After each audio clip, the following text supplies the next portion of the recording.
I found that everything on the market was really telling women to change themselves in order to trap a man. And I was surrounded by these women, also myself, that kept getting asked the question, do you have a boyfriend? Are you seeing someone? And you'd scratch your head and think, well, I'm dating multiple men, I've got a friends with benefits, I'm having a love affair. But then you received this pity when you said you were single.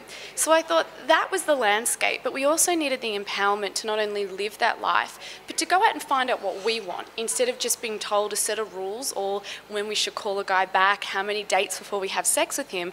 Really, it's about what does the individual want, regardless of everything in society that tells her that she should want. Do you think that people have lost the art of, meeting others? Because with internet dating, we've become a much more unsociable society? Well, I think it's the new version of being social, and we nearly need to see this online world as the new in the flesh world. But I think we need to encourage people also about interpersonal skills, because internet and app dating is a great way to get back in the market, to gain your confidence, because you can date lots of people.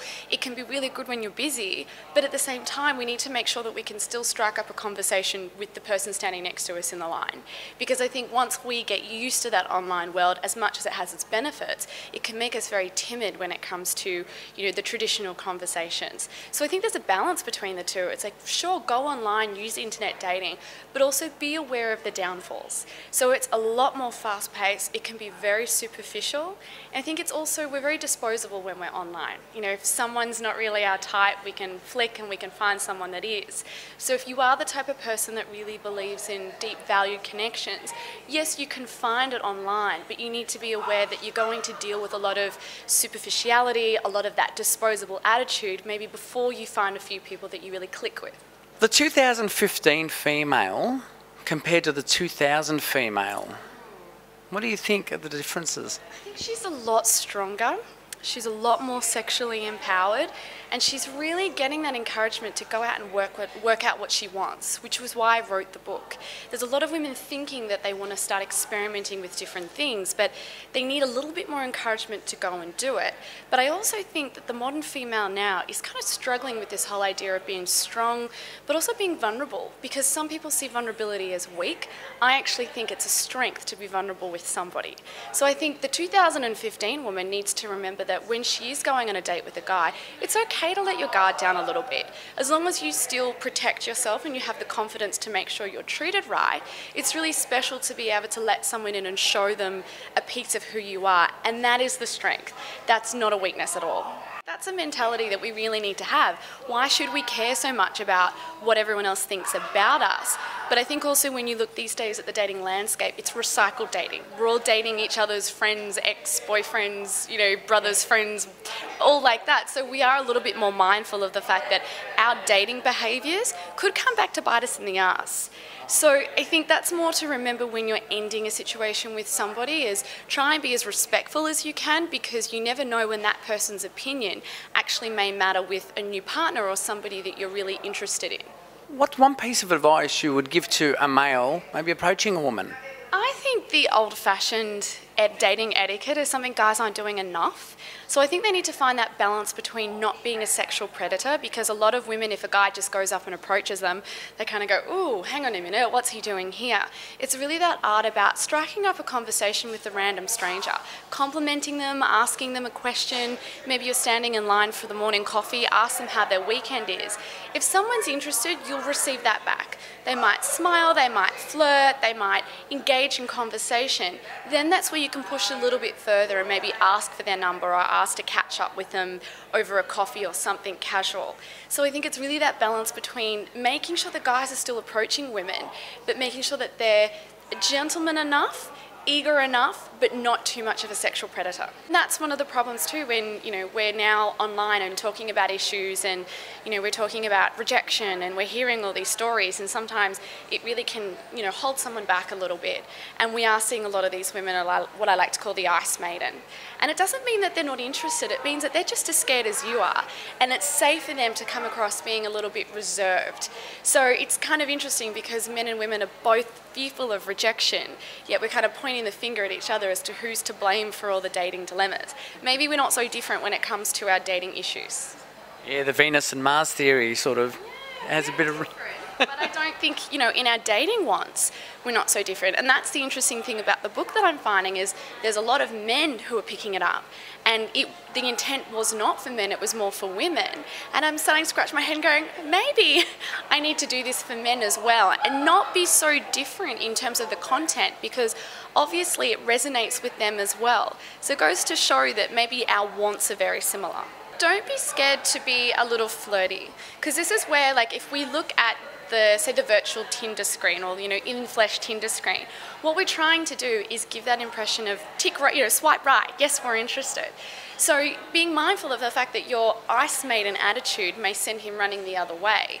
If a guy starts talking to you and you're interested, you need to find a way, whether that's, I always say for women, smile. Don't look like such a, what's the saying, rest-facing bitch or some saying like that. Yeah, don't be mindful of how you come across. Make sure that your body language is open, that you're not standing there closed. Make sure that you're engaging in conversation back with him. Ask him questions as well so you can keep it going, rather than getting nervous and shy and appearing to be standoffish. And what's the worst thing that can happen? You get a bit embarrassed, maybe there's a bit of rejection, you feel like a fool.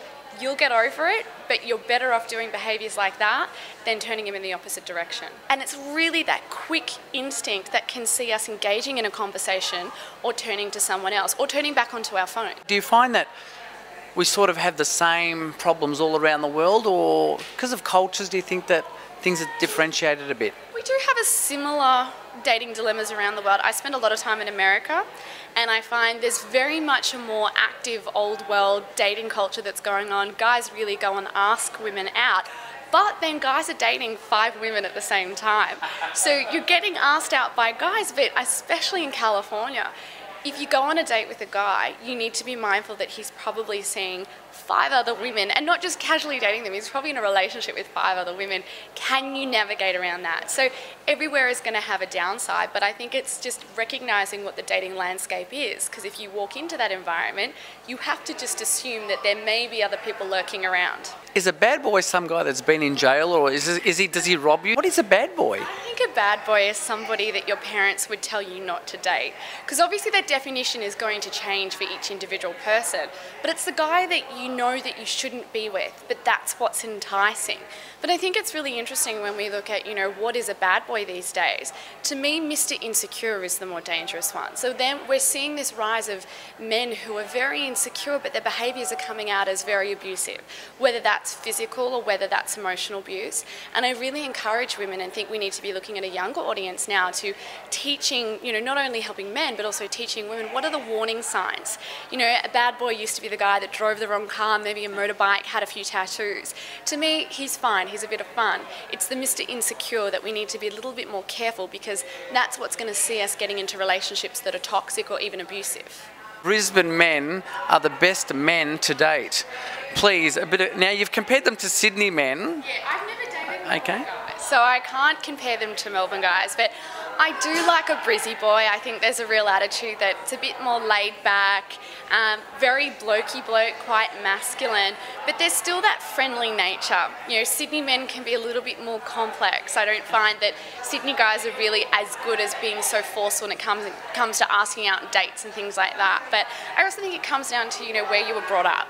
So for me, I may be a sexologist and I've done all these great things, but, internally I'm just a girl from the Gold Coast. I lived there till I was 21. I go back a lot, and I find I do flock to often a lot of Queenslanders. So that's nothing against New South Wales and Victoria, but there's something when you're both from a particular hometown, you understand how each other grew up. And maybe with something to do with the beach and the salt water in our hair.